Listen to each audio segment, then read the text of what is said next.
Just as a motorist carries his maps, so every ship has its charts. And every ship's radio operator receives, from time to time, emergency notices which bring those charts bang up to date and avoid any possible danger from new hazards that may have appeared. All over the world, ships today can navigate with safety just because charts are accurate. Leading the world in chart making is the British Navy, which publishes more than 3,500 charts. They cover the 7 seas and are constantly corrected. Into one of the world's most beautiful harbours, the harbour of Monte Carlo, sails HMS Vidal, largest ship of Britain's surveying fleet, just returning from 9 months in the West Indies. Here, in the Principality of Monaco, the nautical surveyors of the world meet every 5 years to talk about the world's charting problems.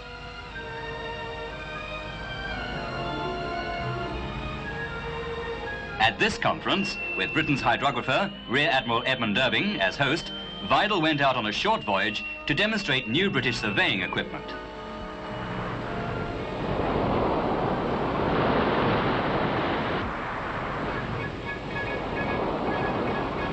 Nautical surveyors, both naval and civilian, of 41 nations were Vidal's guests.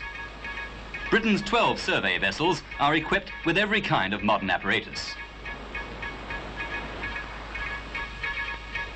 The helicopter is mainly used for ferrying surveyors when they have to work ashore.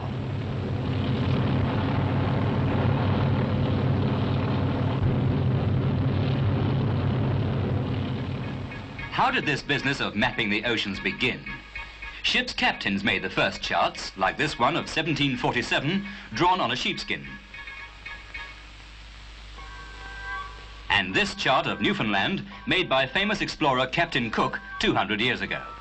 Since then, naval surveyors have made hundreds of new surveys, many of them based on the original charts. Here, Britain's assistant hydrographer, Captain Stephen Ritchie, inspects a modern survey of Harwich Harbour.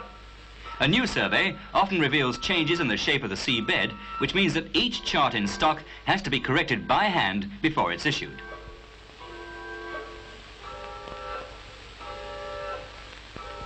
The men who make maps of the sea are trained by the captain of the survey vessel in which they're serving.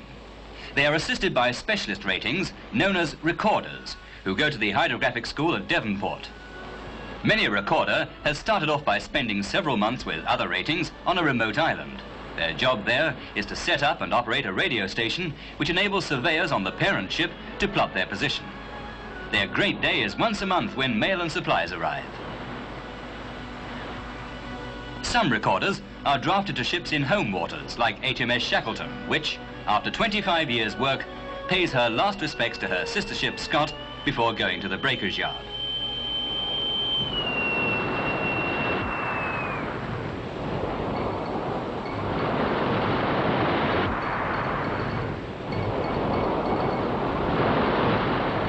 Early most mornings, the naval surveyors in Scott are at work in the chart room. A chart is a nautical map of the shape of the sea bed, for there are mountains and valleys under the sea as well as on land. To measure the varying depths of the ocean, small boats equipped with echo sounding machines go out from Scott.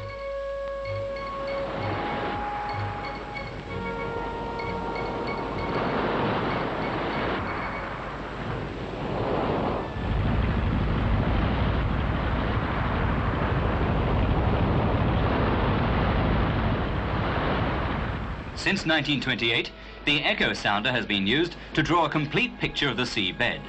The echoes are bounced back from the bottom of the sea, and the time they take is translated into depths and recorded.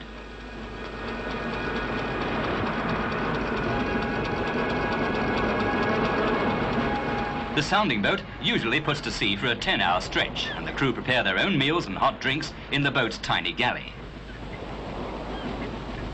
There's plenty of food needed too in a 1,200-ton ship with nearly 100 men aboard. Scott, mainly based in home waters, often stays at sea for 2 or 3 weeks.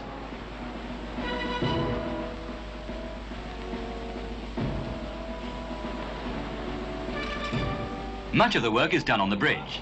Though surveying is now in the electronic age, the traditional methods, with sextants and station pointers, are still used to relate the position of the ship to visible objects on shore.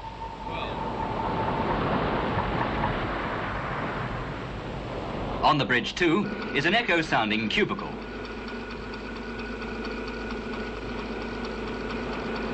Very different from the days of swinging the lead, which was the original method of measuring the depth of water beneath the ship.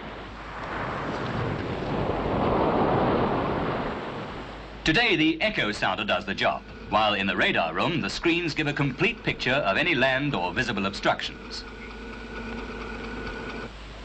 Away from land, the surveyor has to anchor his own visible marks. These are buoys fitted with reflectors, which can be seen on the radar screen. And to show the ship is at work and can't be maneuvered, up go the signals.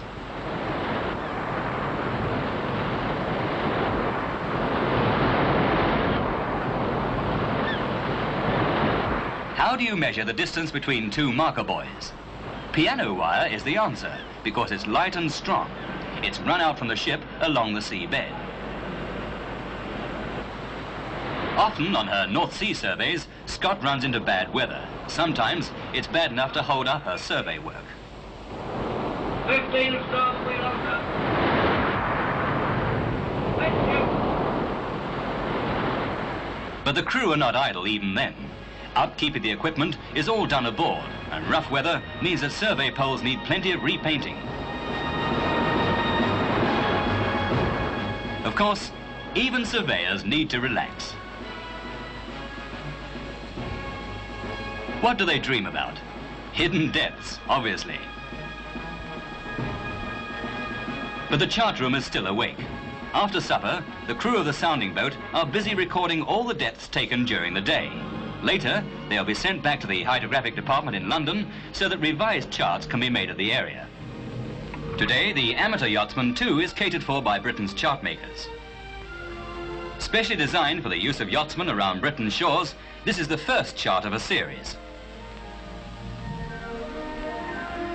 Against the white cliffs of Dover, you can sometimes see the less familiar sight of the inshore survey squadron. 3 small vessels, Echo, Egeria and Enterprise, doing their own particular job. Wrecks on the Goodwin Sands are hazards that have to be charted in an area frequently being surveyed because of the constantly shifting sands. To find the depth of water over submerged wrecks, a thin wire sweep is rigged between 2 craft.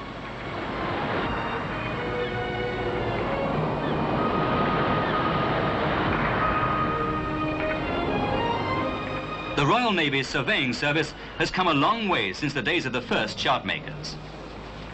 Charts were then printed privately, but in 1795, when shipping losses in uncharted seas were tremendous, the Admiralty took over and set up a hydrographic office to provide charts for the Navy. Today, more than 2 million Admiralty charts are issued each year and used by mariners all over the world. And modern chart making even means working on land. Here, the Navy puts up a portable radio station by the Firth of Forth. To land lovers, charts are a mystery. To the men of the survey fleet, they're a full-time job. But to all who go down to the sea in ships, they're a guarantee of safe arrival.